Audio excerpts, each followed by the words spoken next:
स्वाध्याय विद्यार्थी मित्र या चॅनलमध्ये तुम्हा सर्वांचं स्वागत आहे. मित्रांनो, आज आपण इयत्ता 7वीचा इतिहासाचा 9वा धडा मराठ्यांचा स्वातंत्र्य संग्रामाचा स्वाध्याय बघणार आहोत.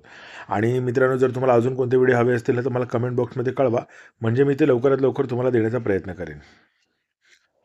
आता पहिला प्रश्न काय आहे? योग्य पर्याय निवडा. हा आपला पूर्ण स्वाध्याय आहे. आपण पहिला प्रश्न बघूया. औरंगजेब यांच्या पराक्रमाने जेरीस आला होता. तर कोणाच्या पराक्रमाने? शहाजादा अकबर, छत्रपती संभाजी महाराज की छत्रपती राजाराम महाराज?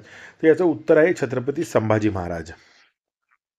बादशाच्या तंबूवरील सोन्याचा कळस कापणारे कोण होते? संताजी धनाजी, संताजी घोरपडे व विठोजी चव्हाण की खंडोबलाळ व रूपाजी भोसले? तर याचं उत्तर आहे संताजी घोरपडे आणि विठोजी चव्हाण.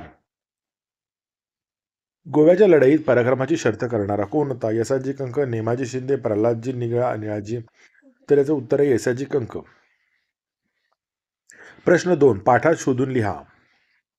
तर संभाजी महाराजांनी जंजिऱ्याची मोहीम अर्धवट सोडून माघारी का फिरावे लागले? तर जंजिऱ्याचा सिद्धी मराठी मुलखाचा उपद्रव देत असे. संभाजी महाराजांनी इसवी सन 1682 मध्ये त्याच्या विरुद्ध मोहीम उघडली. त्याच्या सैन्याने त्याच्या ताब्यातील दंडाराजपुरी या किल्ल्याला वेढा घातला आणि जंजिरावर तोफांचा भडीमार केला. परंतु त्याचवेळी मुघलांचे सैन्य स्वराज्यावर चालू आले. त्यामुळे जंजिऱ्याची मोहीम अर्धवट सोडून संभाजी महाराजांना माघारी फिरावे लागले. संभाजी महाराजांनी पोर्तुगीजांना धडा शिकवण्याचे का ठरवले? तो गोव्याचे पोर्तुगीजांनी संभाजी महाराजांविरुद्ध बादशहाची हातमिळवणी केली होती. त्यामुळे त्यांनी पोर्तुगीजांना धडा शिकवण्याचे ठरवले.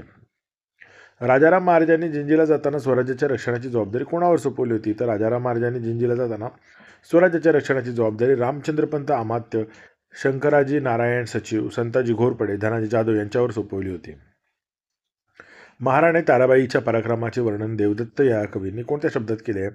तर महाराणी ताराबाई यांच्या पराक्रमाचे वर्णन देवदत्त या कवीने काव्यात्मक प्रकारे केले आहे. राजारामाची पत्नी ताराबाई भद्रकाली देवीप्रमाणे कोपली आहे, म्हणजे चिडली आहे, आणि त्यामुळे दिल्लीच्या बादशहाची औरंगजेबाची अवस्था अत्यंत वाईट आणि दिनवाणी झाली आहे. औरंगजेबाचे तर काय तेजस हरपले आहे. आणि भद्रकालीप्रमाणे पराक्रमी असणारे राजारामांची राणी ताराबाई मुघलांशी युद्ध करायला सज्ज होऊन तिने रणरागिणीचे रूप धारण केले आहे. म्हणून मुघलांनो, आता स्वतःला सांभाळा असा सल्ला येथे कवी देवदत्त मुघल सैन्याला व औरंगजेबाला करत आहेत. का ते लिहा. प्रश्न 3, औरंगजेबाने आपला मोर्चा आदिलशाही व कुतुबशाही राज्यांकडे वळवला. तर मराठ्यांचे राज्य जिंकण्याच्या इराद्याने औरंगजेब दक्षिणेत आला, पण संभाजी महाराजांच्या पराक्रमामुळे व युद्ध कौशल्यामुळे दीर्घकाळ प्रयत्न करूनही त्याला हे राज्य जिंकता आले नाही. त्यामुळे त्यांनी ही मोहीम स्थगित करून आपला मोर्चा आदिलशाही व कुतुबशाही राज्यांकडे वळविला. संभाजी महाराजांनंतर मुघलांशी निकराचा लढा देण्यासाठी मराठी सज्ज झाले. त्याचं उत्तर आहे औरंगजेबाने संभाजी महाराजांना अत्यंत निर्दयपणे ठार केले.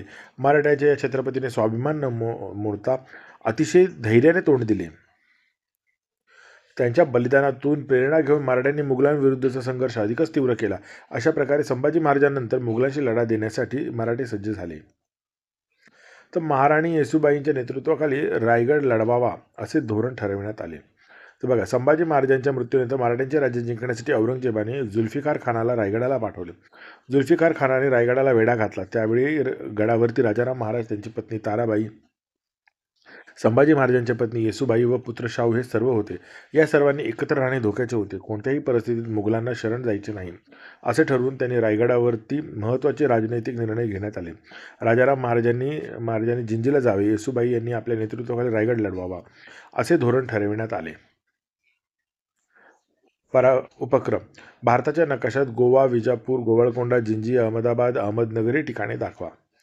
तर बघा, हा भारताचा नकाशा आहे. येथे अहमदाबाद बघा, गुजरातचे इथे अहमदनगर, बिजापूर, गोवळकोंडा, गोवा आणि जिंजी हे सगळे राज्य तुम्हाला दिसत आहेत.